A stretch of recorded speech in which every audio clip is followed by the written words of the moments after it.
Hello everyone and welcome to the new session of the biology lecture series, and today we'll be solving the NCERT Exemplar problems for the topic molecular basis of inheritance. Alright, I would like to mention that all the questions in this lecture are completely NCERT based, and all the questions have been divided into multiple choice questions. Then we have very short answer type question. Then we have short answer type question, and in the end, we'll be discussing the long answer type questions. So let's start with the multiple choice questions first.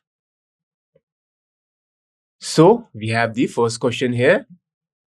Now in a DNA strand, the nucleotides are linked together by, and the options are glycosidic bonds, phosphodiester bonds, peptide bonds, and then hydrogen bonds.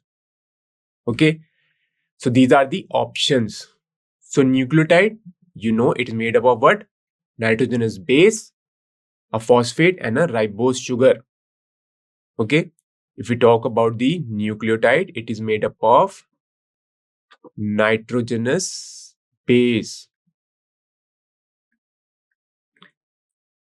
which can be adenine, guanine, cytosine, or thymine. Or you can write A, T, G, or C in case of DNA. Apart from nitrogenous base, it consists of a ribose sugar, which is a pentose sugar. There is a ribose sugar. In DNA, we have deoxyribose. In RNA, we have ribose, sugar. And then we have the phosphate group.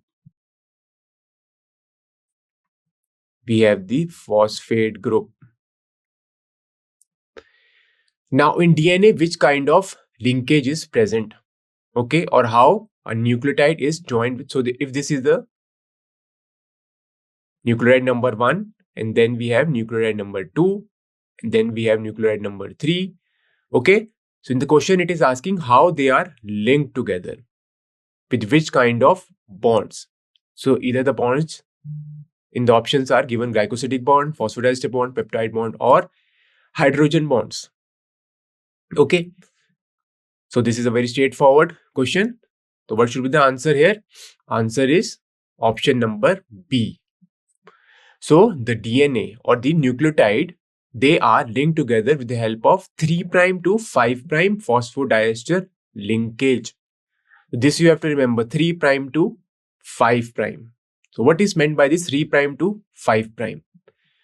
So this linkage, phosphodiester, it is between the 3' OH of nucleotide 1, or you can say the previous nucleotide, with the 5' phosphate of nucleotide 2.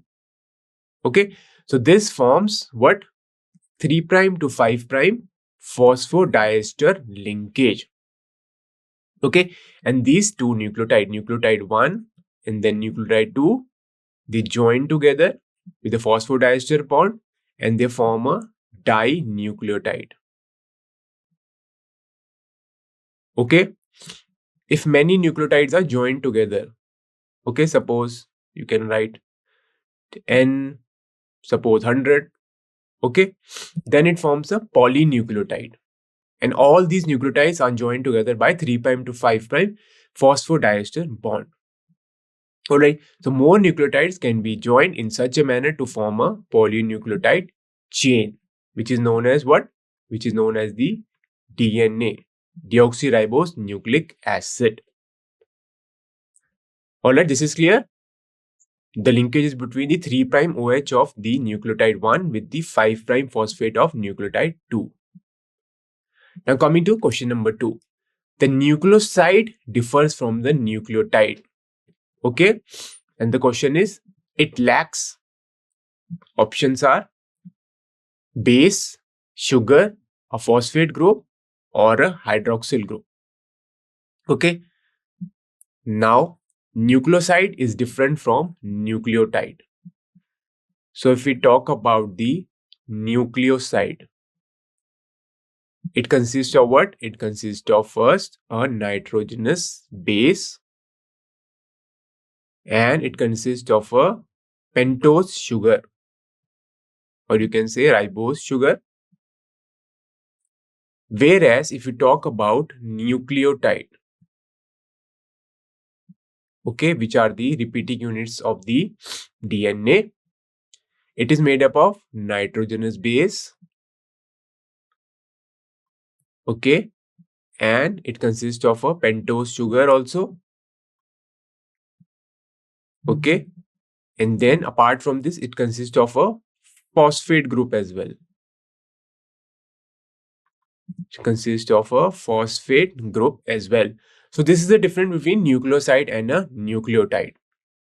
In the options, you have been given base, sugar, phosphate group, or a hydroxyl group, OH group. This is a phosphate group. You can write PO4. Okay. Sugar, both nucleotide and nucleoside consist of a pentose sugar. What is a pentose sugar? It is a 5-carbon sugar. That's why the name has been given pentose sugar. And nitrogenous base is also present in both nucleoside and nucleotide. So what should be the answer here? Answer option C is the correct answer, phosphate group.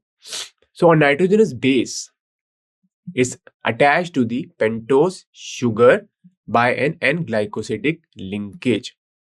Alright, we have already discussed in question number 1 that the nucleotide 1 is attached to the nucleotide 2 and nucleotide 2 is attached to nucleotide 3 by phosphodiester bond.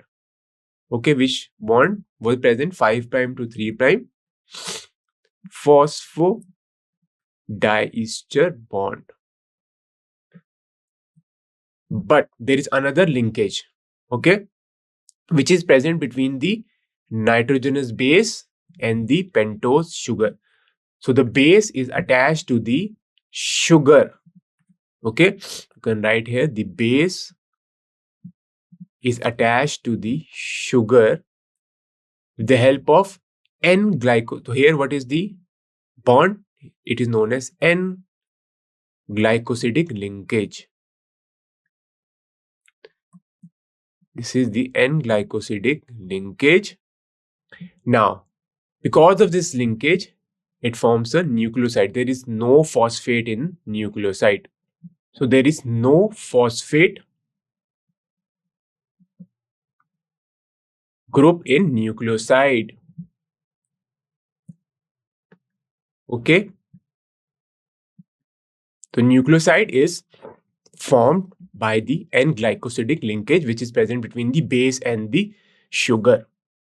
So what is nucleoside made up of? It is made up of a nitrogenous base and the pentose sugar only. But when we attach, or when a phosphate group is attached to the 5' OH of a nucleoside, okay, through the phosphodiester linkage, a nucleotide is formed. Okay, so nucleotide consists of a nitrogenous base, okay, pentose sugar, and a phosphate group. So this is the difference between nucleotide and a nucleoside. Okay, so this is clear. Phosphodiester bond, phosphodiester linkage also we have talked about. There is a 3' to 5' phosphodiester. At 3', what is present? OH group. And at 5', what is present? A phosphate group. So there is a linkage between these two.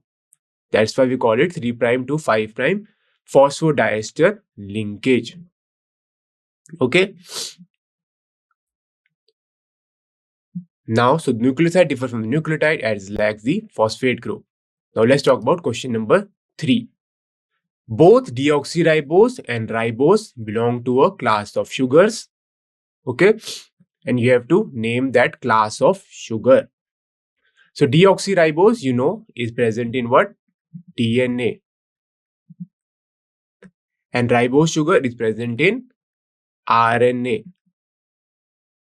And based on the presence of sugar, this pentose sugar, okay, we call it deoxyribose nucleic acid, and RNA is ribose nucleic acid. Now, what's the difference between deoxyribose and ribose? Okay, So if we talk about the ribose sugar, so ribose sugar consists of at the second carbon or the second, you can say second carbon or second position. What is present? There is a OH group present. Hydroxyl group is present in ribose sugar. But if we talk about deoxyribose, this deoxyribose, it lacks the 2' OH, or you can say it lacks OH at the second carbon. Instead of OH, what is present? Instead of OH, only H is present. And because of this, deoxyribose is more stable. It is more stable than RNA. Okay.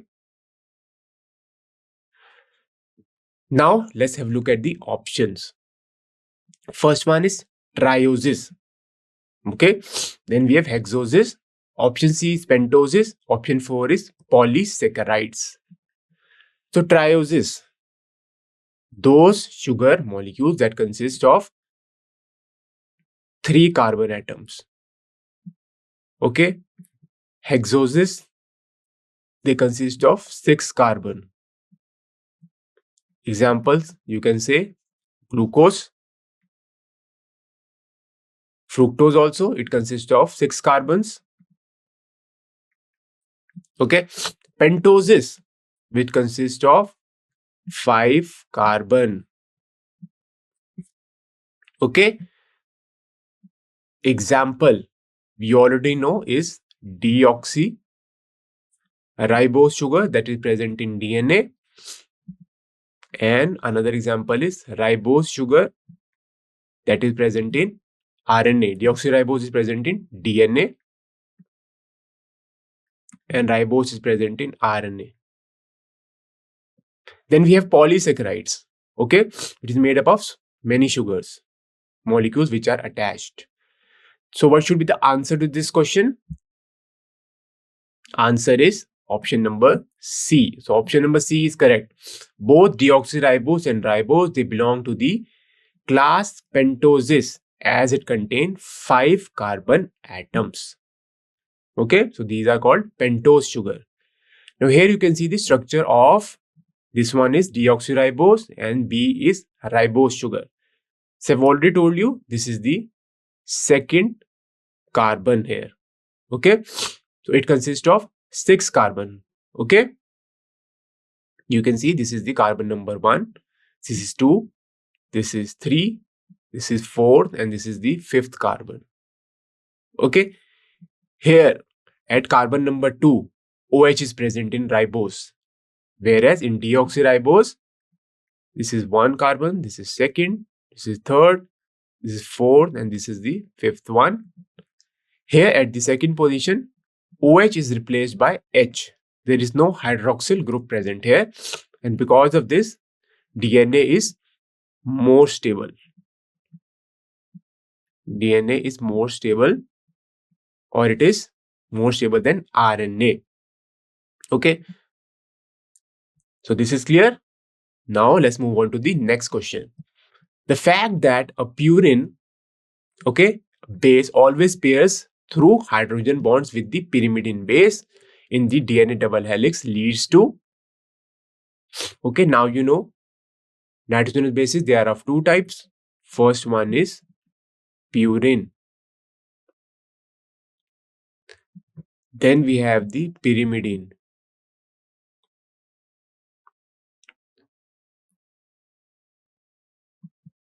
Purine is adenine and guanine. Pyrimidine is thymine and cytosine. So now we already know that A pairs with T through hydrogen bonds. So there are double hydrogen bonds. 2 bonds are present here. And G pairs with C with the help of triple bonds. And these bonds are known as the hydrogen bonds. Okay.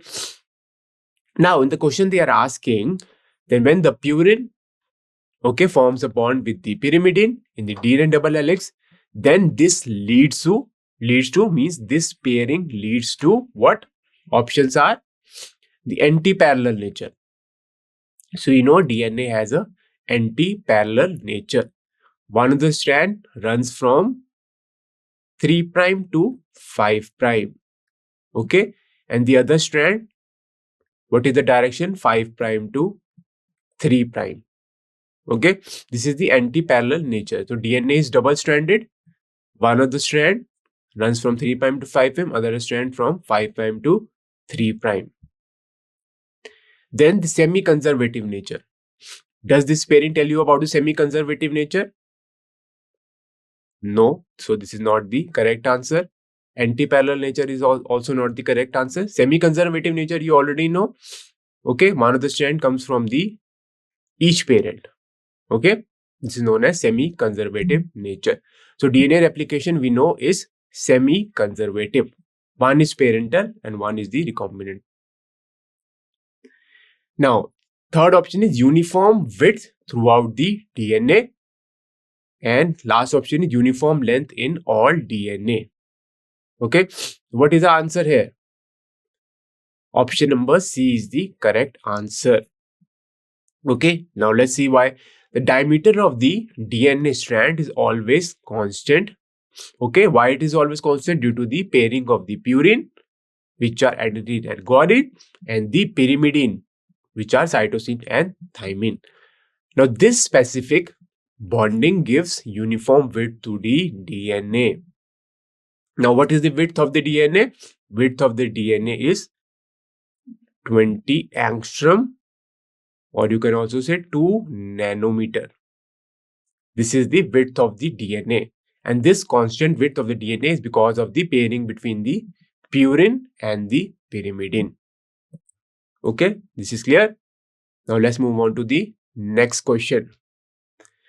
The net electric charge on DNA and histones, okay, is, so DNA, you know, DNA is negatively charged, or the net charge on the DNA is negative. And why it is negative? Due to the presence of the phosphate group. So phosphate group has the negative charge. Because of this, DNA is negative. And if we talk about histones, so the charge on histones is positive. They are positively charged. Okay. So net charge on histones is positive. Okay. Now they are asking about the net electric charge on DNA and histones. Okay. Now option number A is both positive. Option number B is both negative. Option number C is both A and B. And option number D is 0. Means there is no charge here. Alright. Now let's have a look at the answer. The DNA consists of nitrogenous bases, you know. It consists of a pentose sugar and a phosphate group. Now DNA has a negative charge due to the presence of the phosphate group. This I've already told you. So on DNA, what will be the charge? It will be negative, which is due to the presence of a phosphate group. Whereas histones, they are rich in basic amino acids.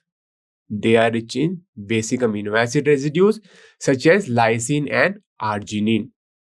Okay, so these two amino acid, okay, or the basic amino acid, they carry positive charge in their side chains. Therefore, the histones are positively charged, and that's why option C is correct. DNA is negatively charged and histones are positively charged, or the net charge on DNA is negative, on histones it is positive. Now let's talk about question number 6. The promoter site and the terminator site of a for transcription are located at, okay, promoter, okay, where the RNA polymer is bind and starts the transcription. And then we have the terminator site, which is required for the termination of the process. So these are the options here. First one is 3' downstream. Okay, 3' downstream and 5' upstream and respectively of the transcriptional unit. Option B, 5' upstream and the 3' downstream and of respectively of the transcriptional unit. Option C is 5' upstream and option D is they both are located at the 3' downstream end. So what should be the answer here? So let's understand this. If this is the coding, okay, here it is present the 5' and here it is present the 3'. So this is the coding strand.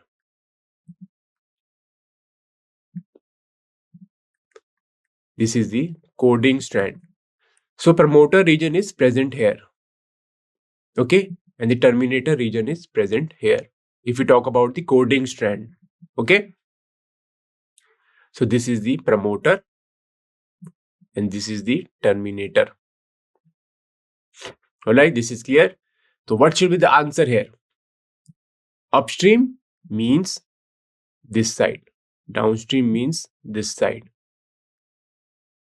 This is known as upstream and downstream.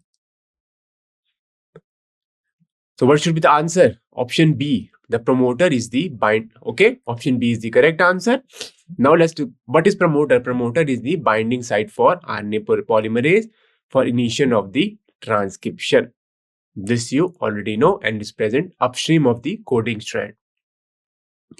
The promoter is located towards the 5' end upstream of the structural gene of coding. Okay, means coding strand only. It is present at the 5' end, okay, which is upstream of the coding strand. Okay, this is clear. And the terminator site is present at the, or the termination site is present in the at the 3' end, which is downstream. And let's talk about question number 7. Now, which of the following statement is the most appropriate for sickle cell anemia? Okay, sickle cell anemia. So let's discuss about sickle cell anemia. So what happens in sickle cell anemia? Normal hemoglobin is HB. Sickle cell anemia is HBS. Okay, this is sickle cell anemia. Okay, so this represents sickle cell anemia.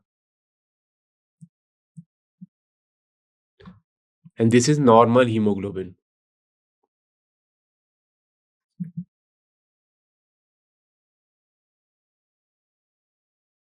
Okay, this is normal hemoglobin. Okay, now what happens in sickle cell anemia? So there is a single point mutation. So it is known as point mutation. There is a single point mutation in what? In the beta globulin gene. Okay, in the beta globulin gene. All right, and then what happens?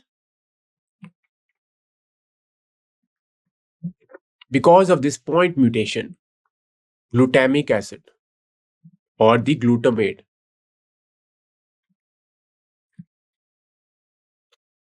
which has GAG codon, okay, it consists of GAG, or GAG represent glutamic acid or codes for glutamic acid. Glutamic acid changes into valine, okay, which is DGTG. Okay, so this happens in sickle cell anemia. There is a single point mutation and glutamic acid, which is coded by GAG, is converted into valine, which is coded by. So here you can see there is a point mutation here. A changes to T here. And because of that, glutamic acid is replaced by valine. Okay, so this, and because of this, what happens? Glutamic acid is charged. It is a charged amino acid, whereas valine is hydrophobic. It is hydrophobic in nature, it repels water, and because of this, the RBCs become sickle shaped. Okay, because of this, RBC become sickle shaped. All right, so this is clear. So this happens in sickle cell anemia, and there is the production of abnormal hemoglobin. Okay, and this happens at the 6th position. This happens at the 6th position of the beta globulin, okay, chain. So you can write simply, okay, at the 6th position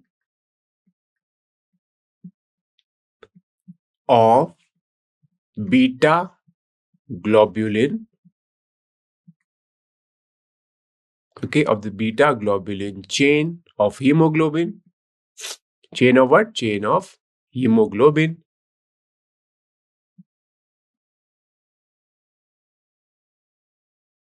Okay, there is a mutation, okay, at the 6th position of the beta globulin chain of hemoglobin.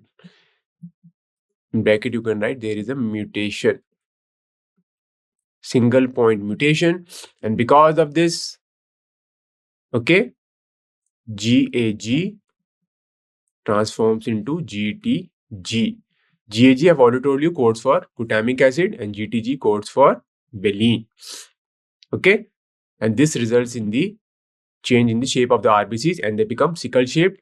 And because of this sickle shaped cells, okay, the malarial parasite Plasmodium falciparum, it is not able to infect these cells. Okay, so there is an advantage in this sickle celled people in which the RBCs are sickle shaped. Okay, they are not infected by this Plasmodium falciparum, which is a protozoan. Okay, now let's have a look at the options. The first option is it cannot be treated with iron supplements. Second option is it is molecular disease. Third option is it confers resistance to acquiring malaria. And fourth option is all of the above. So this is true. Okay, so in the question we have to say, they are asking which of the following statement is most appropriate for sickle cell anemia. So option number A, it cannot be treated with iron supplement. So this is true. Iron supplements cannot help treat sickle cell anemia because here the cells are sickle shaped. So iron supplements cannot treat or cannot restore the normal shape of the RBCs. Iron supplement can only enhance the hemoglobin content. Now, it is a molecular disease. This is also correct. It is a molecular disease, or you can say it is a genetic disease or genetic disorder, and there is a change at the molecular level. How there is a change? Because GAG is converted into GTG. Okay, and this happens because of the single point mutation. So we can call it as a molecular disease. Option C is it confers resistance to acquiring malaria. So this is also true. Okay. So sickle cell shape of the RBCs resists the malarial pathogen Plasmodium falciparum. Okay. Now option D is all of the above. So what should be the answer for this question? Option number D. Option number D is the answer for this question. So why? Let's see. Now, sickle cell anemia is an autosomal linked recessive trait. This you have to remember. It is not sex linked, it is autosomal linked. So you know chromosomes are two types. One is sex linked, one is autosomal. So it is an autosomal linked and it is a recessive trait. Means it is expressed only in the recessive condition. Okay. Now it is the genetic disorder in which point mutations happens in the beta globulin chain, which results in the change of glutamate to valine at the 6th position. Okay, only the homozygous individual for HBS. So, sickle cell hemoglobin okay, is represented by HBS. Okay, so as it is a recessive trait, so it will be only expressed in the homozygous condition. Okay, and both the genes should be recessive. So sickle cell hemoglobin is represented by HBS. So when the individual has both the recessive genes, HBS, then only it will be expressed. And this gene should be present in the homozygous condition. Okay, so in this condition, the disease appears or the phenotype appears, whether and the heterozygous individual, okay, which consists of HBS, this is for sickle cell, and HbA is the normal hemoglobin, these are the carriers. Okay, so here the disease will not be expressed. Disease is not expressed. And the individual will be the carrier. Okay, so in heterozygous conditions, these individuals are carrier. In homozygous condition, they show the disease. And why this happens? Because it is an autosomal linked recessive disorder or recessive trait. This is clear? Now, it is also known that the heterozygotes having both types of the hemoglobin, okay, means one normal and one sickle cell, they show resistance to malaria infection because the body targets the Plasmodium falciparum infected cells for destruction of the RBCs. Okay, that's why the people with sickle cell anemia, they do not acquire malaria because the pathogen that causes malaria, Plasmodium falciparum, it infects the RBCs, but what happens? These cells are destroyed. Okay, these infected cells are destroyed. Now let's talk about question number 8. One of the following is true with respect to AUG. Okay, first option is it codes for methionine only. Second option is it is also an initiation codon. Third option is code for methionine in both prokaryotes and eukaryotes. And fourth option is all of the above. Okay. Now, question. Let's have a look at the question again. One of the following is true with respect to AUG. So we already know it codes for methionine. It is also an initiation codon. This. Okay. In prokaryotes, we have formyl methionine. Instead of methionine, formyl methionine is present here. Okay, whether in eukaryotes we have the normal methionine. Okay, so AUG in prokaryotes codes for formyl methionine. So what should be the answer here? Now first let's talk about this thinking process. The 3 adjacent nitrogenous bases constitute a codon. This you already know. A codon is made up of 3 adjacent nitrogenous bases, such as example is AUG. It consists of 3 adjacent nitrogenous bases, and what does it code for? It codes for methionine. And this codon specifies the placement of one amino acid in a polypeptide. Okay, this means that this codon, it codes for the particular amino acid. Okay, it codes for a particular amino acid. Okay, and this codon helps in the placement of a particular or any amino acid in a polypeptide which it codes for. Okay, so AUG codes for methionine, so it will bring methionine along with us in the polypeptide chain.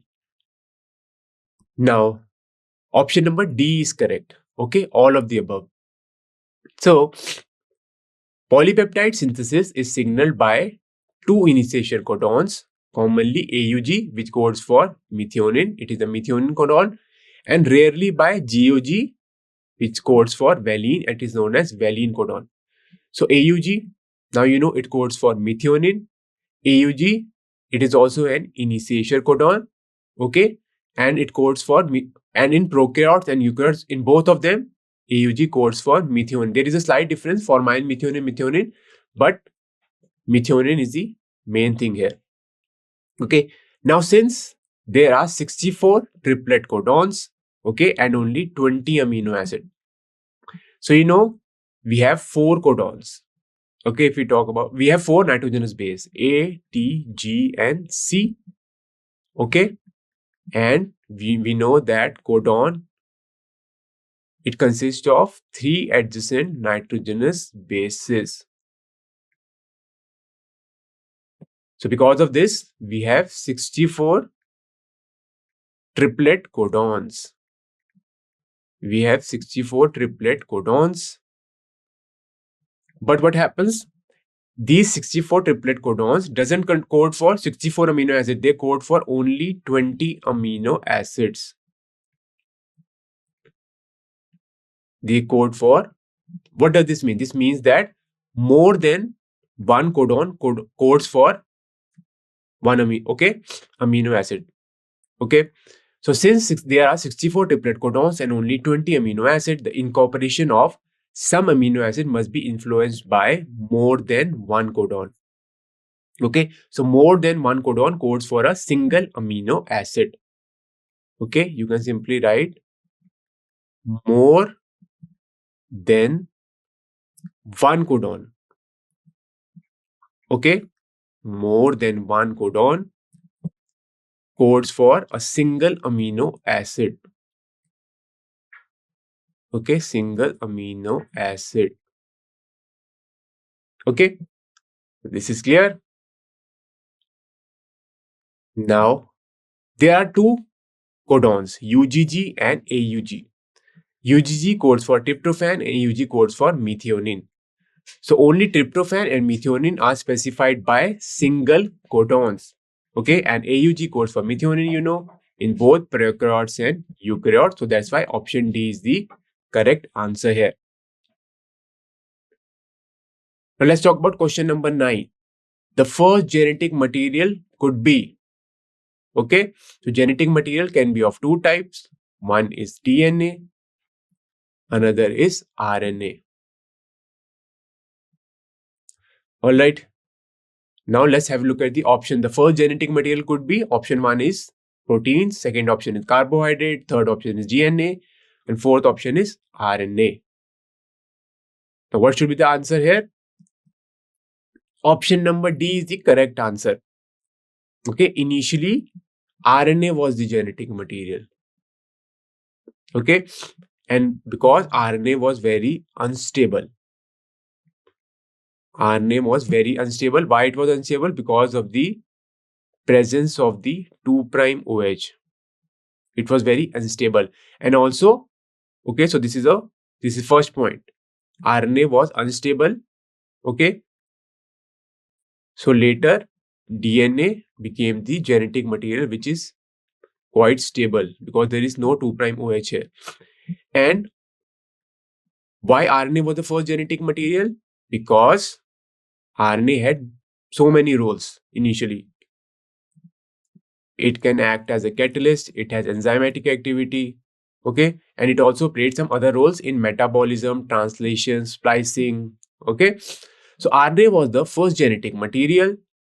There is now enough evidence to suggest that the essential life processes such as the metabolism, translation, splicing, and many more, they have evolved around RNA. Means RNA was involved in the metabolism process, in translation. You know, in translation means protein synthesis. It is involved in splicing also. Okay, such as intron splicing. Okay, and all these activities were performed by RNA. Okay, it also acted as a catalyst, means it has the enzymatic activity also. Okay, and because of this, RNA was the first genetic material. And later on, what happens? Because RNA was quite unstable, then DNA became the genetic material after that. So, in present condition, we have DNA as the genetic material. The RNA used to act as the genetic material as well as the catalyst. Okay. Now, there are some important biochemical reactions in the living systems that are catalyzed by RNA catalyst, okay, and not by protein enzymes. Okay. So, protein enzyme, usually, you know, enzymes are proteins, but there are some biochemical reactions that are catalyzed by RNA. Okay, so that's why RNA was the first genetic material. Okay, but RNA, being a catalyst, was very reactive. Okay, and it was very unstable. So why was RNA unstable? Because it was acting as a catalyst. Okay, and second point is that it has 2' OH also. Because of both of these, the RNA was quite unstable. Okay, and because of that, or therefore, DNA has evolved from RNA, and now DNA is the genetic material. So DNA has evolved from RNA with chemical modifications that make it more stable. DNA being double-stranded and having complementary strand further resists changes for evolving a process of repair. So RNA, RNA is exists in single-stranded form, whereas DNA is double-stranded. Okay, it is double-stranded, and RNA is single-stranded. Okay, so because of all of these factors, okay, so if we talk about RNA was unstable. Why it was unstable? Because the presence of the 2' OH, and second, because it has enzymatic activity. Okay, then it exists in single-stranded form. Because of that, now DNA have evolved and there are some chemical modifications in the DNA, and which makes it more stable. So now DNA is the genetic material. Okay, this is clear. Now let's move on to the next question. Now let's start with question number 10. Okay. Now, question number 10 is with regard to mature mRNA in eukaryotes. So they are talking about mRNA in eukaryotes, and you have to remember they're talking about the mature mRNA. Now, what is mature mRNA? Where the introns have been spliced, they have been removed, and only exons are left, which are the coding element. Okay, so initially introns and exons both are present. Okay, and that is known as the hnRNA, also known as heterogeneous nuclear RNA. We'll talk about this, okay, when we come across a question related to it. So these are the options. Option A is exons and introns do not appear in the mature RNA. Second option is exons appear but introns do not appear in the mature RNA.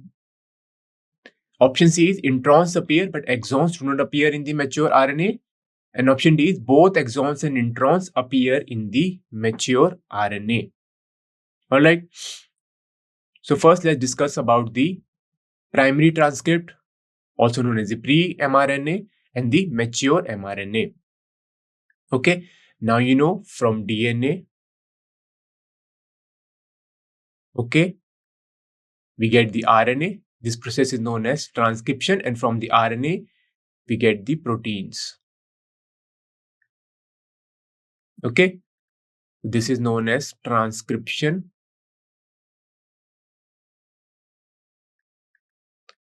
And this is known as translation.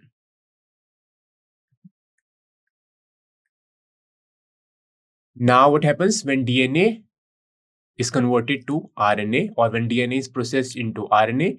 Initially, a primary transcript is formed.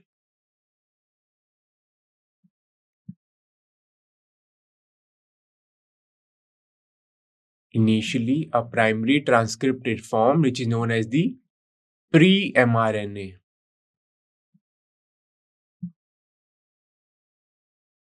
This is known as the pre-mRNA. Okay, so this consists of both introns and exons. Another name for primary transcript is hnRNA. It is also known as hnRNA. What is the full form of hnRNA? It is heterogeneous nuclear RNA. It is known as heterogeneous nuclear RNA. Okay, now this consists of both introns and exons. Okay, now exons, you already know, they are the coding sequences. Means they are later translated into proteins, whereas as the introns, these are the non-coding sequences. Okay, now this primary transcript is processed, and then what we get after the processing, we get the mature mRNA. We get the mature mRNA, and mature mRNA consists of only exons. They only consist of the coding sequences. Okay, here introns are removed, and that process is known as intron splicing. So removal of introns is known as intron splicing. Okay, you already know about exons and introns. Okay, now let's see. So option number B is correct here. So in eukaryotes, we have the monocistronic structural genes. Okay, mono means one. So only one cistron is present. Okay, so eukaryotes have monocistronic structural genes, whereas prokaryotes have polycistronic genes. So these monocistronic genes, okay, that consists of only one cistron, or you can say that consists of only one structural gene. So monocistronic structural genes, or the monocistronic gene, consists of only one structural gene. Okay, now these genes have interrupted coding sequences, which are known as exons. That is, the genes in the eukaryotes are split. Okay, so we call them as split because the coding sequences, they are interrupted by non-coding sequences. So these kind of genes are known as split genes. The coding sequences or the express sequences are defined as the exons. This already I've told you what is exons. So what happens in eukaryotes? The coding, okay, the coding sequences which are known as the exons are interrupted by the, suppose this is exon represented by E, then we have the introns. Then again we have the exons and we have the introns. Okay, so they alternate with each other. So this kind of genes are known as split genes. And later on, what happens? These introns are spliced during intron splicing, and then we get the exons. Okay. Now these sequences, which are known as exons, they appear in the mature or the processed RNA. So mature RNA, known as the mature mRNA, contains only the exons. The exons are interrupted by the introns or intervening sequences, which do not appear in the mature or the processed RNA. This also we have discussed. The exons, okay, they are interrupted by the introns, okay, which are also the intervening sequences, and they do not appear in the mature or the processed RNA. That's why option B is the correct answer here. Now let's talk about question number 11. The human chromosome with the highest and least number of genes in them are, so this is a very straightforward question. Options are chromosome 21 and the Y chromosome. Okay, then we have the chromosome 1 and X, chromosome 1 and Y, and chromosome X and Y. Okay, so in total, we have in humans 22 autosomes. 22 autosomes are present, and apart from this, we have the X chromosome and the Y chromosome, and these two are known as the sex chromosomes. Okay, now these are the options. What is the correct answer here? Option C. This is the correct answer. In humans, chromosome 1 has the highest gene. Okay, around 2968. And the Y has the fewest genes. So Y chromosome, which is related to the male, it is known as the male chromosome. It has the lowest or the fewest genes. So it has around 231 genes approximately. Okay, so this is the answer to this question. Now question number 12. Who amongst the following scientists had no contribution in the development of the double helix model for the structure of DNA? So now we know the DNA, okay, is double stranded and it has a helical structure. So the double helical model, okay, was proposed by, by Watson and Crick. So they have given you these options and they are asking who among the following scientists has no contribution in the development of double helical model for DNA. So options are Rosalind and Franklin. Second option is Morris Wilkins. Third option is Erwin Chargaff. And fourth option is Messelson and Stars. So to answer this question, you need to know the contribution of all of these scientists. Okay, and what experiment did they do? So let's start with the answer. So option D is the correct answer here. Messel and Starr didn't have any role in the development of the double helical structure of the DNA. So in 1953, Watson and Crick, okay, they based on the X-ray diffraction data which were produced by Wilkins and Franklin. They proposed a very simple but very famous double helical model for the structure of the DNA. So you can see here Watson, okay, Watson and Crick, as well as Wilkins and Franklin, okay. So all the scientists are involved in the development of the double helix model for the DNA. So Watson and Crick, their study was based on the X-ray diffraction data which were produced by Wilkins and Franklin. Now further, Erwin Chargaff, okay, what he did, he observed that for a double-stranded DNA, the ratios between adenine and thymine and guanine and cytosine are constant and equals to 1. Okay, this you already know. The amount of adenine is, okay, or you can say amount of purine is equal to amount of pyrimidine. Okay, and the ratio is always 1:1. Okay, this is the Chargaff rule.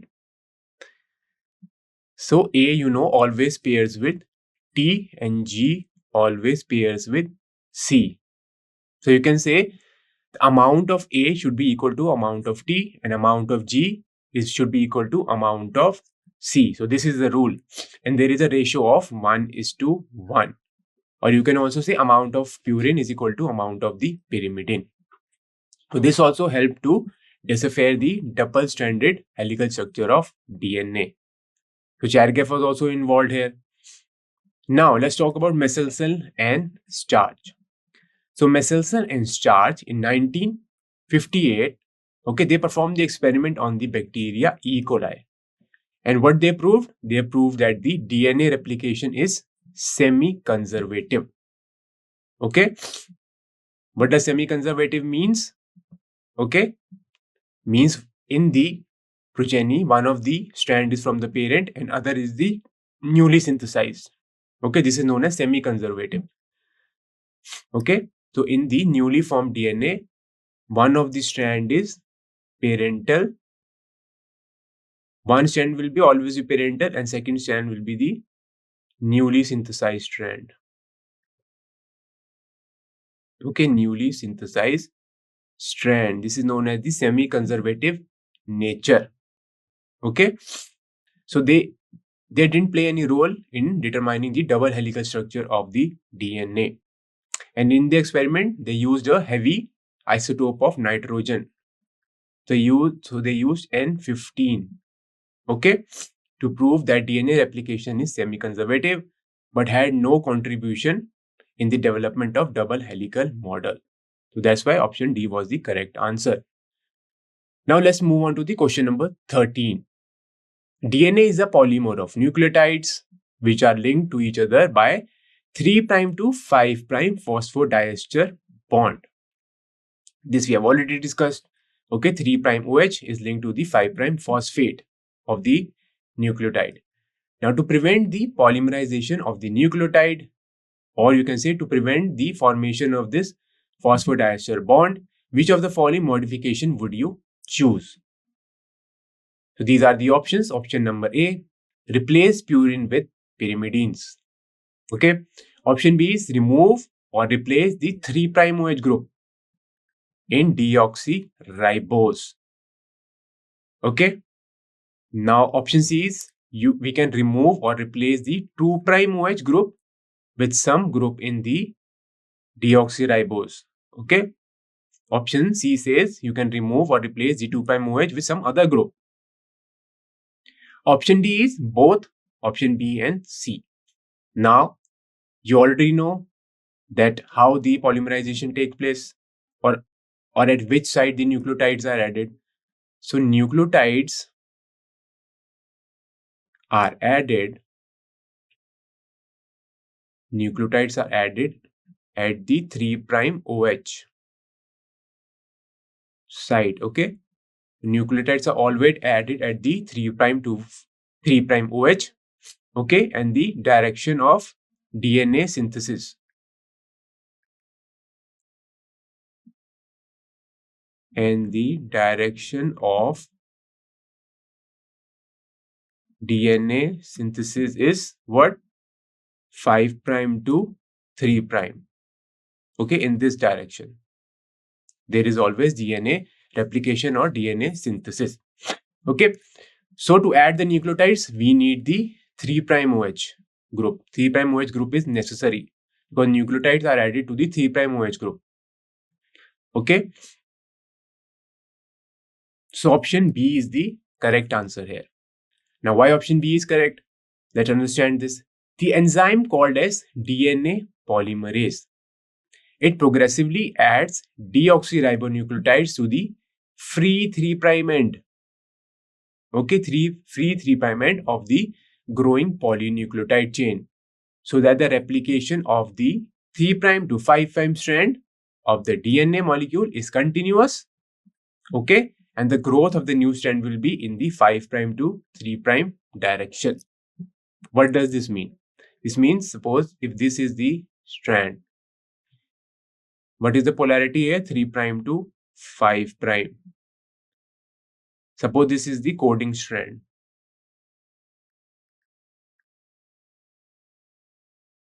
Okay. Then nucleotides are added to the 3' end. Okay. So here will be 5' end and DNA will be synthesized like this from 5' to 3' end. This is a direction of synthesis.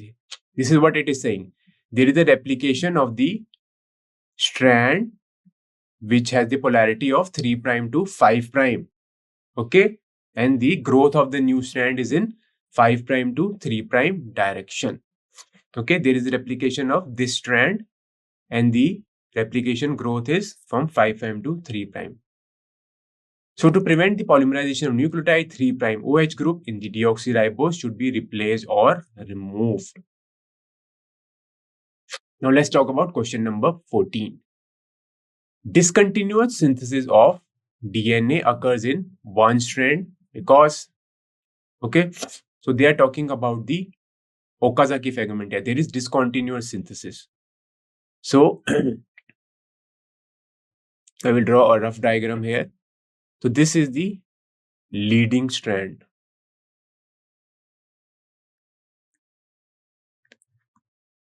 This is the leading strand and it has the polarity from 3' to 5'. Okay. So here what will be the, so this is the continuous synthesis here. Okay. From 5' to 3' direction. And you know, nucleotides are added at the 3' end and the newly synthesized strand, what will be the direction of that? 5' to 3'. Again, here you can see there is one more strand. So this is known as the lagging strand.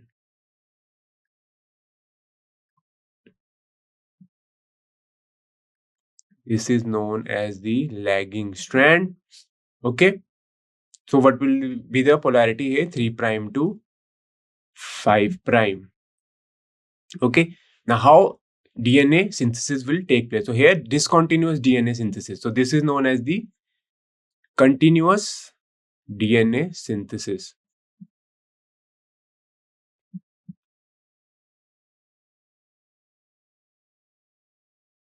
It's known as the continuous DNA synthesis. Here we have the discontinuous DNA synthesis.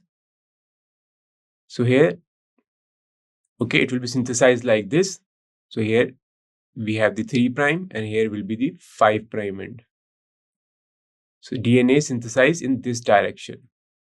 Okay. Again, we have the 5' here, 3' here, DNA synthesized in this direction. This is known as the discontinuous synthesis. And these fragments are known as Okazaki fragment. This is known as the discontinuous DNA synthesis. Okay, this is clear. Now let's have a look at the options. The DNA molecule being synthesized is very long. Option B, DNA dependent DNA polymerase catalyzes polymerization only in one direction, 5' to 3'. This we have already discussed. Option C, it is a more effective process. And option D, DNA ligase must be involved. Okay, what is the correct answer here? First, let's talk about this thinking process. So this will help you answer this question.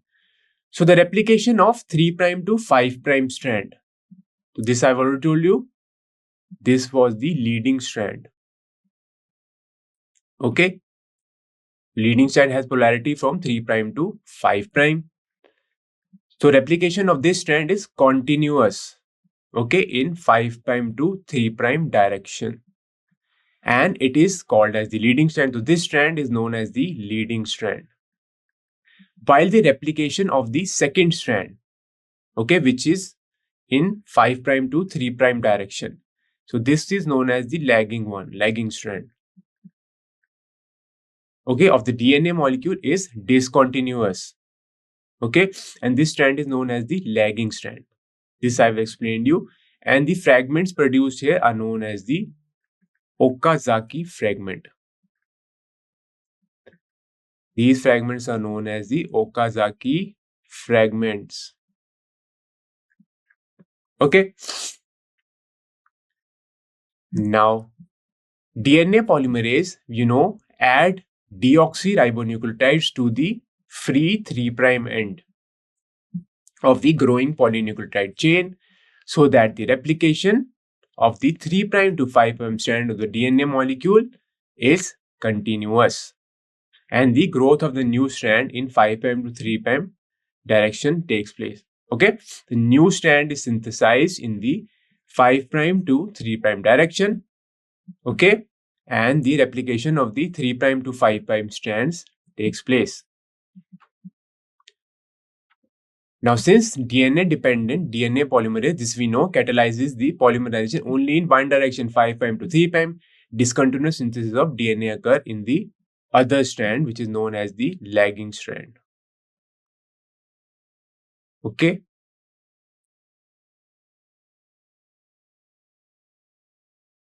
Now, let's move on to the next question. Which of the following steps in transcription is catalyzed by RNA polymerase? First is initiation, second is elongation, third is termination, and fourth option is all of these. Okay, so we are talking about the RNA polymerase. Okay, RNA polymerase, is involved in elongation. Okay, so what should be the answer here? Option number B. So this RNA polymerase is DNA dependent. Okay, why? If you talk about the central dogma, from DNA, RNA is synthesized, and from RNA, what is synthesized? Proteins. Okay, now the DNA-dependent RNA polymerase helps in DNA replication by catalyzing the polymerization in only one direction, that is 5' to 3'. Okay, so DNA polymerase is involved in the elongation. Now coming to question number 16. Okay, now the control of gene expression takes place at the level of.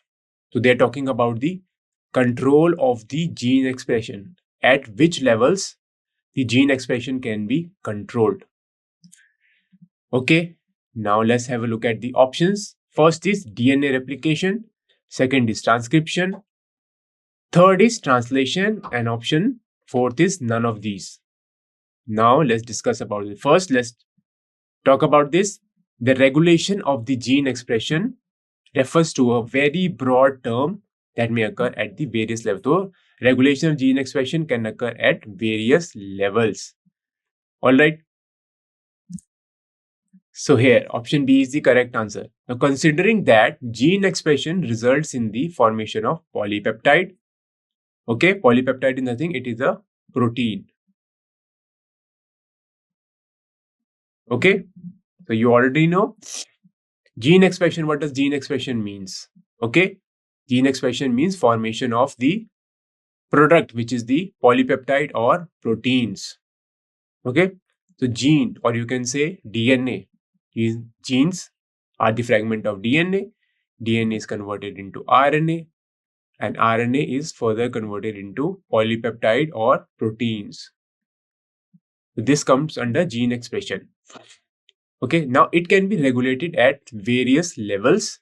So in eukaryotes, if we talk about eukaryotes, the regulation could be exerted at the transcriptional level. Transcription level means when DNA is transcribed into RNA. At the transcriptional level, okay, and at what level? At the formation of the primary transcript. So primary transcript, I have already explained you, is known as the pre-mRNA,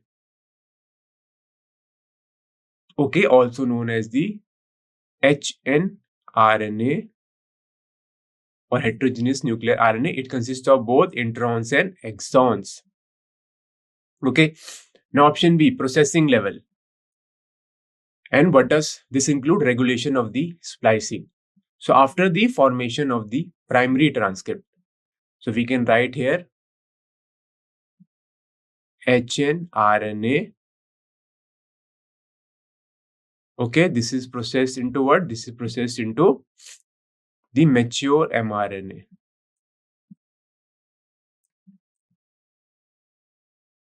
This is processed into the mature mRNA.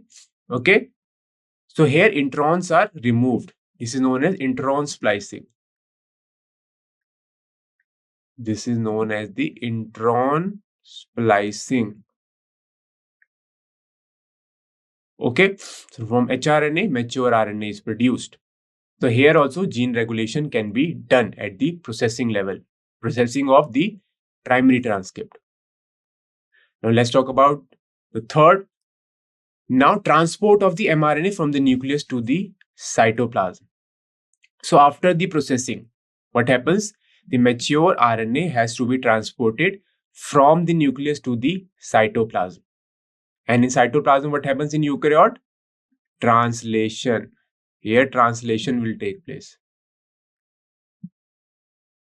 Here translation will take place, and translation will lead to the formation of the polypeptide or the proteins. Okay, so these are the three levels in eukaryote where gene expression can be regulated. First, simply you can write here like this. Primary transcript, also known as the pre-mRNA. Primary transcript, which is formed, then processing of the primary transcript into mature mRNA. Then from mature mRNA to what? Then mature RNA, when it's produced, it has to be transported. Then transported to nucleus, to the cytoplasm. okay, transported to cytoplasm from the nucleus. Okay. Now, fourth one is the translational level. Okay, translation means formation of the proteins. Okay, let's talk about gene regulation in prokaryotes. So, in prokaryotes, the control of the rate of transcription initiation is the predominant site for the control of the gene expression. So, in prokaryotes, gene regulation is quite simple as compared to eukaryotes. The control of the rate of the transcriptional initiation, how the transcription is initiated. At that level, gene expression can be controlled. Now let's move on to the next question, question number 17. Now, regulatory proteins are the accessory proteins that interact with the RNA polymerase and affect its role in transcription. Now, which of the following statement is correct about the regulatory proteins? So, before answering this question, you should know what are regulatory proteins. Now, first, let's look at the options. They only increase expression, they only decrease expression, they interact with RNA polymerase but do not affect the expression. And last option is they can act both as activators and as repressors. Okay, now let's talk about this. Regulatory protein is a term used in genetics to describe a protein involved in regulating gene expression. So these are known as regulatory proteins that are involved in regulating the gene expression. Now they are often needed to switch a gene. Okay, what does it mean? They are required to activate a gene, or you can say switch a gene, or to switch off a gene, means to repress it. So these regulatory proteins, either they activate the gene or they repress the gene. Now, correct answer is option number D here. Now let's study about regulatory sequences. Regulatory sequence or the proteins, they control the functions of the structural genes and are called as regulatory genes. The important regulatory genes are promoters, terminator, operator, and repressor. Okay, so you can call them as regulatory sequences also. Okay, these regulatory sequences, these are of these types. Okay, promoter, terminator, operator, and repressor. Operator and repressor. So these control the gene expression. Now, to regulate the process of transcription, some transcription factors are required. And what are transcription factors? They are the sequence of specific DNA binding factors. So they bind to DNA. So they are specific DNA binding factor that, what does they do? They regulate the gene expression, these transcription factors. And they are the sequence of specific DNA binding factors that can inhibit or that can promote the binding of the RNA polymerase. Okay, so what is written here? To regulate the process of transcription, transcription factors alone or with other proteins, they can promote or they can repress the binding of RNA polymerase to DNA. Okay, this is clear. What is the role of transcription factors? They can either promote or they can repress the binding of RNA polymerase to DNA. And when RNA polymerase attaches to DNA, then gene expression can take place. Now, question number 18. Which was the last human chromosome to be completely sequenced? Okay, let's talk about this. So here they are talking about Human Genome Project. Human Genome Project. So Human Genome Project was involved in the sequencing of the human genome. Now, option A is chromosome 1, option B is chromosome 11, option C is chromosome 21, and option D is chromosome X. Now, correct answer for this question is option number A. Okay. Now, the chromosome 1 was the last completed chromosomes. Okay. And it was sequenced 2 decades after the beginning of the Human Genome Project. All right. So chromosome 1, this was the last chromosome to be sequenced. Okay. And it is the designation for the largest human chromosome. Okay. It is the largest human chromosome and it was sequenced in the last chromosome 1. Now, next question. Which of the following are the functions of the RNA? We have already discussed what were the function of RNA. It was acting as a catalyst. It has enzymatic activity. It was involved in splicing. It was involved in metabolism and various other roles it had. Now, here the question is, what are the functions of RNA? Option A, it is the carrier of the genetic information from DNA to the ribosome. Okay.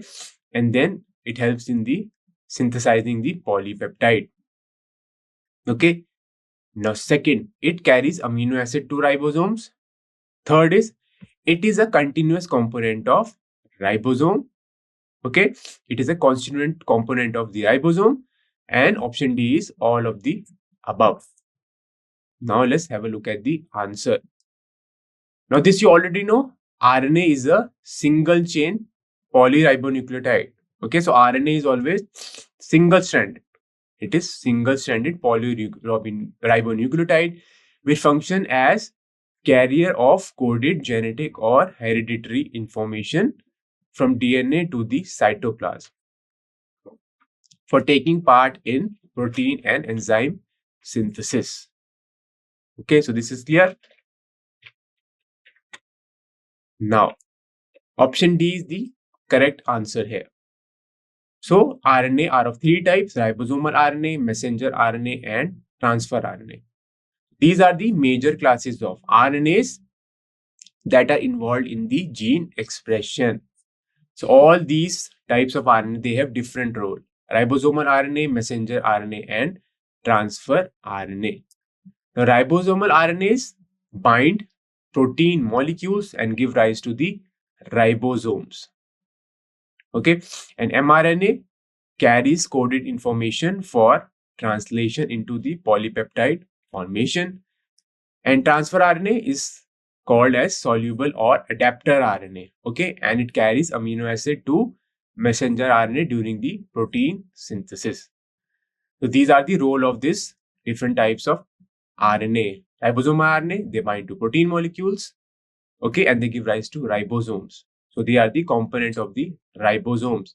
Messenger RNA, you already know, it carries the coded information for translation into polypeptide.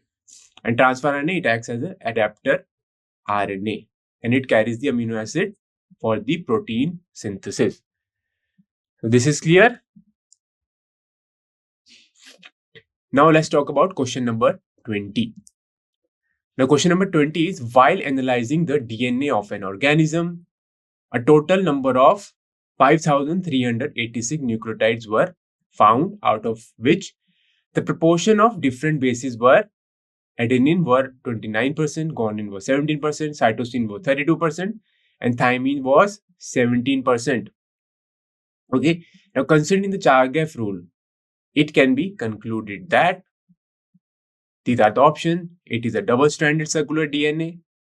Option B is it is a single-stranded DNA. Option C is it is a double-stranded linear DNA.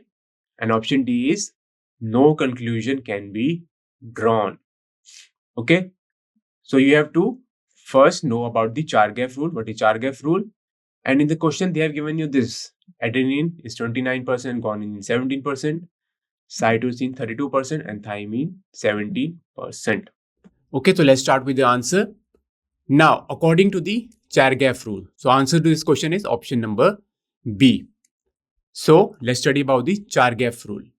It says that the amount of adenine is always equal to the amount of thymine, and amount of guanine is always equal to the amount of cytosine.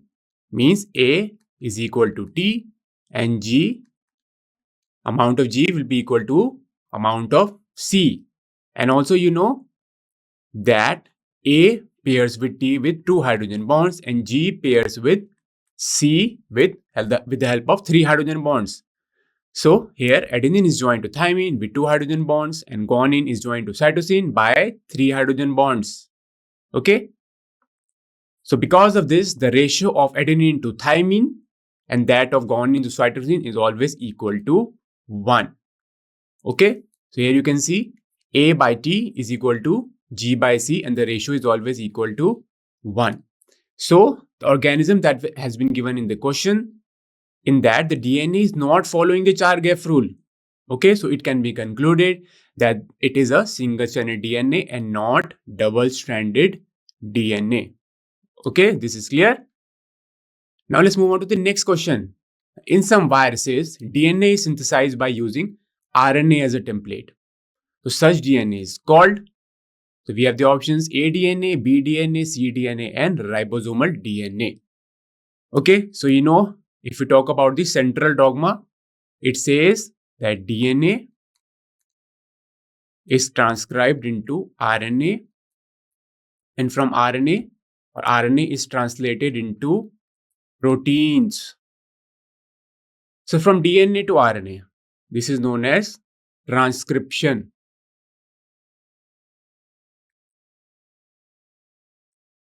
And this is known as translation. Okay, now in some viruses, okay, DNA is being synthesized from the RNA, means reverse is happening here. Okay, so this process is known as reverse transcription. This is known as reverse transcription. And the enzyme here involved is reverse transcriptase. And what is formed? Complementary DNA is formed. Okay, so DNA which is formed from RNA is known as the cDNA, also known as the complementary DNA. Okay, so this is known as the complementary DNA. And what about others? aDNA and bDNA. So these are the different forms of DNA. Both of them are right-handed. Okay, both of them are right-handed double helix. Okay, aDNA and bDNA. But bDNA is the major form of DNA formed in the or present in the living organisms such as humans. rDNA is nothing but it is the recombinant DNA. What is recombinant DNA? Means it consists of a mixture of the genetic material. It is a recombinant. It is not the pure DNA. Okay. Now let's discuss the answer. Option number C is the correct answer here. What is the explanation? In some viruses like retrovirus are those viruses which consist of RNA as the genetic material. Example of retrovirus is human immunodeficiency virus which causes AIDS. Here an enzyme known as reverse transcriptase is used to generate the complementary DNA which is known as the cDNA, which is formed from the RNA, and this process is known as reverse transcription. Okay, so this is clear. Now let's move on to the next question. If Messelson and Stahl experiment, okay, so Messelson and Stahl, they proved that the DNA replication is semi-conservative. Okay, what does semi-conservative means? One of the strand will be parental. Okay, so in the double helix, if we talk about double helical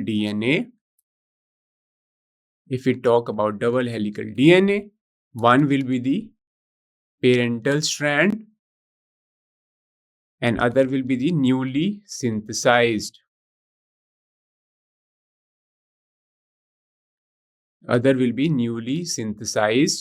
Strands. This is the semi-conservative nature. Okay. Now, the question is saying if Messelson-Stahl experiment is continued for 4 generations in bacteria, the ratio of N15 by N15 means the ratio of DNA consisting of N15 and N15 strand, and then is to a DNA consisting of one strand N15 and another strand N14 is to a DNA that consists of N14 and N14. Okay, what would be the ratio after the 4th generation? Okay, so if you talk about Messelson and Stahl experiment, initially they were working on the E. coli bacteria. So this bacteria was first grown in N15 containing media. Okay, So both the strand in this DNA will be N15 and N15. Okay. And then this bacteria, it was transferred to a media containing N14 containing media. Okay. So N15, this is the heavy isotope of nitrogen. And this one is, you can say, light or the normal nitrogen. Okay. So here you can see. Okay. Now, if the bacteria is grown in N14 containing media, if the DNA replication is semi-conservative, then one should be parental. Okay. And one will be the newly synthesized, means that it will be containing the N14 nitrogen. Okay. So on this basis, you have to do this experiment. So options are these 1:1:0, 1:4:0, 0:1:3, and 0:1:7. And you have to keep in mind, they are talking about the 4th generation. So you know, lifespan of E. coli bacteria, they were working on E. coli, Messenger chart. So its lifespan is 20 minutes. Okay. So let's have a look at the answer here. So option number D is correct. Let's see how option number D is correct. So Messenger and Shah, they found that after the first generation, means after 20 minutes, they observed a hybrid. Okay, a hybrid was formed. Okay, which consisted of N15 and N14 DNA. So one of the strand was N15, means parental. Another strand was the newly synthesized. Okay, and consisted of the N14 nitrogen. All right. So what they did the centrifugation in a cesium chloride solution. So at the base, okay, this is the heavy band. Okay. Intermediate band was observed after the first generation. This is the intermediate band, or you can say the hybrid band. And you can see this hybrid band, okay, which consists of N15 and N14. It is present at a level higher than the parental. It is present at a level higher than the parental. Okay, so this heavy was the parental one. And then you will get the lighter band. Okay, after subsequent generation, after the first generation, you will also get a light band. So this is the light band, which will consist of N14 only. Okay, no N15 will be present. All right. Now, after the second generation, which will be after 40 minutes, okay, what they observed? 50% light, means N14, N14. Now the bacteria is growing in N14 media. Okay, so 50% were light and 50% were intermediate, means hybrid. Now, in third generation, which would be after 60 minutes, they contain two type of DNA. 25% were hybrid, intermediate. Okay, and 75% were light, and the ratio was 1:3. Now, after fourth generation, which will be after 80 minutes, it contained 12.5% of the hybrid and 87% of the light one. Okay, and the ratio was 1:7. So here you can see only this one, a hybrid. Hybrid is formed in which ratio? 1. So you can write, this was the answer, 0:1:7. So 0 of parental is formed, N15 and N15. These are 0, you can see. And then 1% of N15 and N14 is formed. N15 and N14, 0 of 1% of this. Okay, 12.5% of these, which means 1.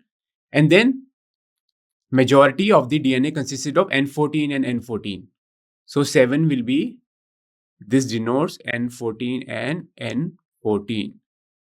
Okay, so this is the answer. So this is the Messelson and Charles experiment I've shown till second generation. Initially, the bacteria were grown in N15 containing media. Okay, they were grown in ammonium chloride, which consisted of heavy isotope of nitrogen. So both the strand are N15 and N15, and they form the heavy band at the base. Then after the first generation, now they are growing in N14 containing media. All right, here you can see a hybrid is formed, okay, which is intermediate, which forms the intermediate band. And then later on in subsequent generation, what you can see, light band is formed, and then a hybrid band is formed, and there is no parental. N15 is not present. No parental strand or no parental DNA is present. That's why the ratio was 0 for that. Okay. Now let's talk about next question. If the sequence of nitrogen bases of the coding strand, so remember they are talking about the coding strand in the transcription unit is this, then what will be the sequence of bases in its RNA transcript? You have to tell the sequence of bases in the RNA transcript. So first you have to remember in RNA, if we talk about RNA, thymine is replaced by uracil. Okay, one more thing you have to keep in mind, that the sequence of the coding strand, okay, sequence of the coding strand is equal to the sequence of the RNA transcript. All right. So if this is the sequence of the coding strand, what will be the sequence of the RNA transcript? It will be A, then T is replaced by uracil, then G, then A, then A, then T is again replaced by uracil and G. So this will be the sequence from 5' to 3'. This should be the sequence of the RNA transcript. Okay. So these are the options A, B, C and D. You have to tell the correct answer here. So option number A, answer is option number A. All right. So this was the sequence of the coding strand. Okay. Another way to do is that you can make the complementary strand. So the complementary strand to the coding strand will be this. A pairs with T, T pairs with A, G pairs with C. Okay. So this will be the sequence of the complementary strand. And from the complementary strand, you can make the RNA transcript. So this is the, so T pairs with A, instead of thymine, you can write uracil, C pairs with G. Okay, so this will be the sequence here. Okay, so either you can make the complementary strand first and then you can make the RNA transcript, or directly you can, from the coding strand, you can directly write the sequence of the RNA transcript. So here you can see the nucleotide sequence in the coding strand and the nucleotide sequence in the RNA are same. The only difference is that thymine is replaced by uracil. Now coming to question number 24. The RNA polymerase holozyme transcribes. Okay. So holozyme, what is then holoenzyme? Holoenzyme means the complete enzyme. This is the complete enzyme that is functional. And what happens? Holoenzyme consists of two parts. First is the apoenzyme, and second one, it consists of the cofactor. So cofactor and the apoenzyme both combines to form the holoenzyme. Okay, so these are the options: promoter, structural gene and terminator gene. Option B, promoter and terminator gene. Option C, structural gene and the terminator gene. Option D is structural gene only. Okay, so let's talk about this first. In prokaryotes, the structural gene is polycistronic. Okay, what does polycistronic means? Means all the genes, they are under the control of a single promoter. Okay, example is lac-operon. It consists of 3 structural genes. Okay, and they are under the control of a single promoter. So in bacteria, which are prokaryotes, the transcription of all the 3 types of RNAs, messenger RNA, transfer RNA, and ribosomal RNA, they are catalyzed by a single DNA-dependent enzyme called the RNA polymerase. Okay, so the correct answer is option number D, not C. Okay, structural genes. So structural genes will be transcribed by RNA polymerase. So in E. coli bacteria, the RNA polymerase has cofactors known as beta, beta dash, alpha, alpha dash, and omega. And there is one more factor known as sigma factor. Okay, so sigma factor, it acts as a initiation factor. It acts as a initiation factor. Okay, so what is the role of sigma factor? Okay, if we talk about the role of sigma factor, it helps the RNA polymerase. It helps the RNA polymerase to attach to what? To attach to the promoter. Alright, so this is the role of the sigma factor. It acts as an initiation factor. Now the transcription is completed in the 3 steps. Okay, the first step is known as the initiation. Alright, here what happens? Sigma factor recognizes the start signal as well as the promoter regions present on the DNA.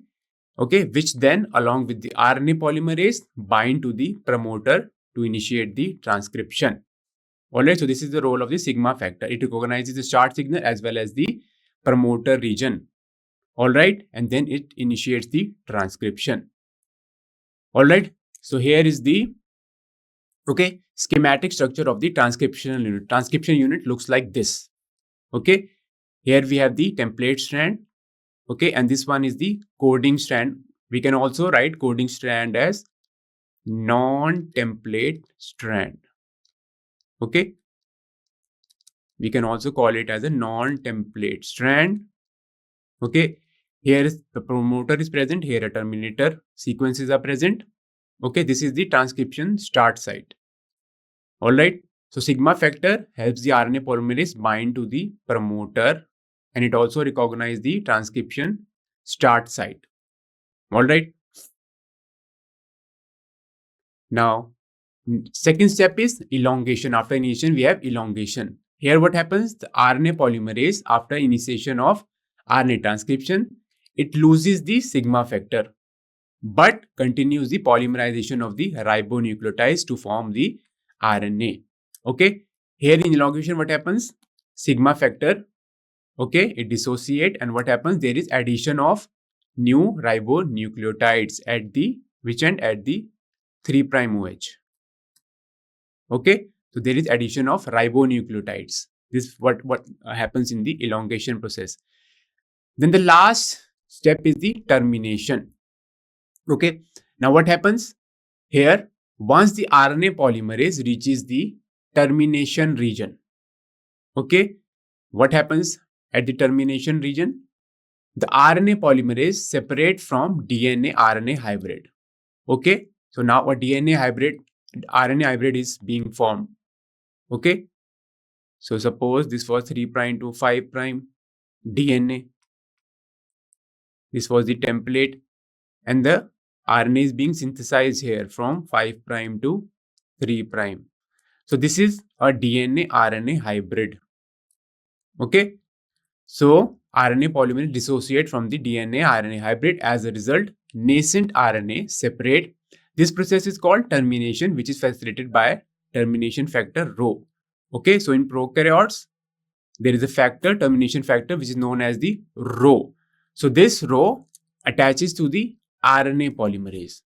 And then because of this attachment, RNA polymerase dissociate from the DNA RNA hybrid. Okay, so there are 3 steps in transcription: initiation, elongation, and termination. Now in prokaryotes, mRNA does not require any processing. Okay, if we talk about the prokaryotes, mRNA does not require any processing. So both transcription and translation occur in the cytosol. So this you have to remember. In prokaryotes, both transcription and translation occur in cytosol. Okay, so it can be said that the transcription and translation are coupled together. But where in eukaryotes, transcription takes place in the nucleus and then the primary or the pre-mRNA is processed and then it enters the cytoplasm where translation takes place. Alright, so here you can see sigma factor, okay, which is present in the RNA polymerase. It identifies the promoter region. Alright, this is the initiation step. Okay, where the sigma factor is involved. It recognizes the transcription initiation site and it also recognizes the promoter. Okay, and then next step is elongation. Here you can see this mRNA is, so this is the RNA.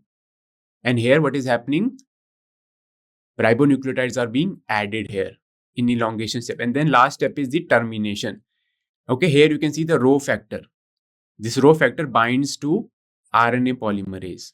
Okay, rho factor binds to RNA polymerase, and then the RNA polymerase dissociate from the DNA RNA hybrid. Okay, and that's how termination takes place in prokaryotes.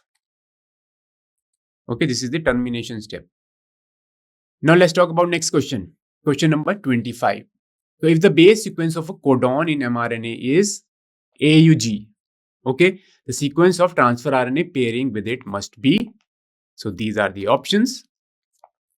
Okay, let's have a look at the answer here. So this is the structure of the transfer RNA. Okay, here you can see this is the initiation codon. This is the initiation codon. Okay, so this is the structure of the transfer RNA. So this is the structure of the transfer RNA. Here you can see this is the anticodon loop. Okay, this is the anticodon loop. Okay, here you can see, so if the initiation codon is AUG, anticodon will be UAC. So this should be the answer here, AUC. All right. This is the 5' to 3' messenger RNA. It consists of an initiation codon known as AUG. Okay, so anticodon will be UAC. All right, this is clear. Okay, so AUG was the initiation codon and anticodon will be UAC. Now coming to question number 26, the amino acid attaches to the transfer RNA at its 5' and 3' end anticodon site or DHU loop. Okay. Now, answer is option number B. The amino acid binding site lies at the 3' end opposite the anticodon and has CEA OH group. Okay. It is the site where amino acid attaches to the transfer RNA. Okay. We have already seen the structure of the transfer RNA. Okay. So I will again draw it, a very rough diagram of transfer RNA. Okay. Let me draw it again.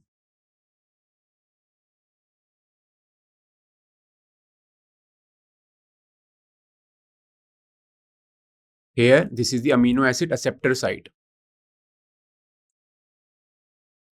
Okay. This is one of the loop. This is the anticodon loop. And this is another loop. Okay. This is known as the D loop. This is the D loop.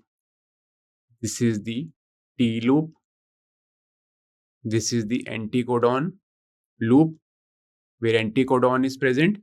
And here is the amino acid acceptor site.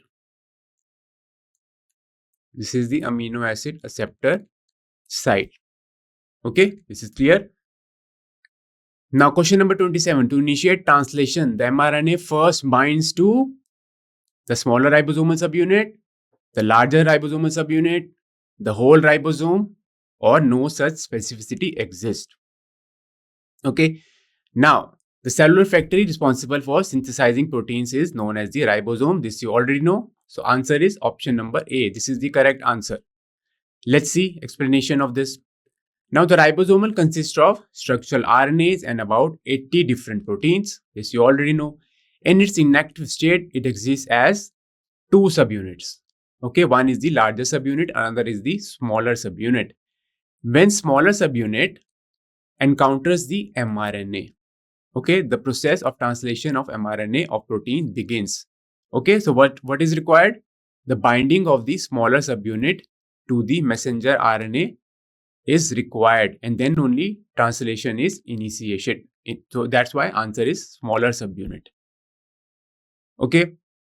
Now, question number 28. In E. coli, the lag operon gets switched on when? So you already know about the lag operon. Okay. It is involved in the metabolism of lactose. Okay. It is involved in the metabolism of the lactose. So lactose acts as an inducer here. Or you can say in the presence of lactose, structural genes are transcribed. So option A, lactose is present, it binds to repressor. Option B, repressor binds to operator. Option C, RNA polymerase bind to operator. Option D is lactose is present and it binds to the RNA polymerase. Answer is option number A. Now let's see how option number A is correct. So Jacob and Monod, okay, they gave the model of the inducible operon, inducible lac operon. So here you can see this is a lac operon. This is the diagram showing you the gene regulation of the lac operon which is present in the bacteria. So lac operon first of all consists of this promoter and then we have the operator and these are the structural genes Z, Y and A. These are the structural genes and these genes code for beta galactosidase, permease and trans-acetylase. Okay. So first this one shows in the absence of the lactose. In the absence of lactose, what happens? Here, this regulatory gene is also present. Okay, so regulatory gene, okay, which synthesize the repressor is present. Then we have the promoter, operator, and the structural genes. So this one, regulatory gene, it synthesizes mRNA and then it synthesizes the repressor protein. Now this repressor protein, what happens? It binds to the operator and a repressor operator complex is formed. And what happens when this complex is formed? It inhibits the transcription. Okay, it inhibits the transcription of these structural genes. Okay, here you can see this is the repressor. It binds to the operator here. Okay, and stops the transcription. Now so this one is in the presence of lactose. Okay, this one is in the presence of lactose. So what happens when lactose is present? So lactose is known as an inducer. Okay, here you can see lactose. Okay, so this is lactose. It binds to the repressor. Okay, so when lactose is present, it binds to the repressor molecule. And now there is some structural change in the repressor. Okay, now these two have bind together and now this is not able to bind to the operator.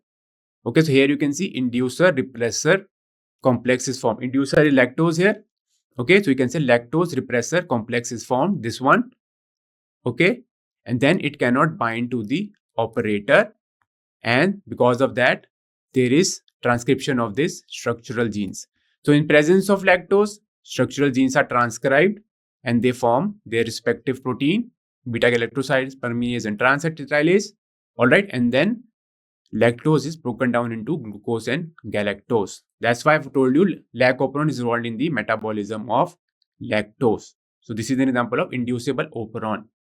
All right, whereas in absence of lactose, what is happening? A repressor can bind to the operator. It forms a repressor operator complex and there is no transcription of the structural genes. Okay, now in case of lactose, when it is present, what happens? Lactose acts as an inducer which binds to the repressor and forms an inactive repressor. Okay, there is a conformation change. The repressor now fails to bind to the operator region. All right, now what happens? The RNA polymerase can bind to the operator and transcription of lac operon or lac mRNA takes place. Now, the lac mRNA is polycystic. We know that is produces all three enzymes, beta galactoside, permease and trans-acetylase. Polycystic, I've already told you, where many genes are under control of a single promoter. So lac operon is a polycystic. All right, and the lac operon is switched on in the presence of the lactose and lactose metabolism can take place. Now in the case where lactose is not present, it is absent. So what happens when the lactose is absent? I gene is nothing but the regulatory gene. So this is the regulatory gene. Okay, it produces the repressor mRNA which translate the repression.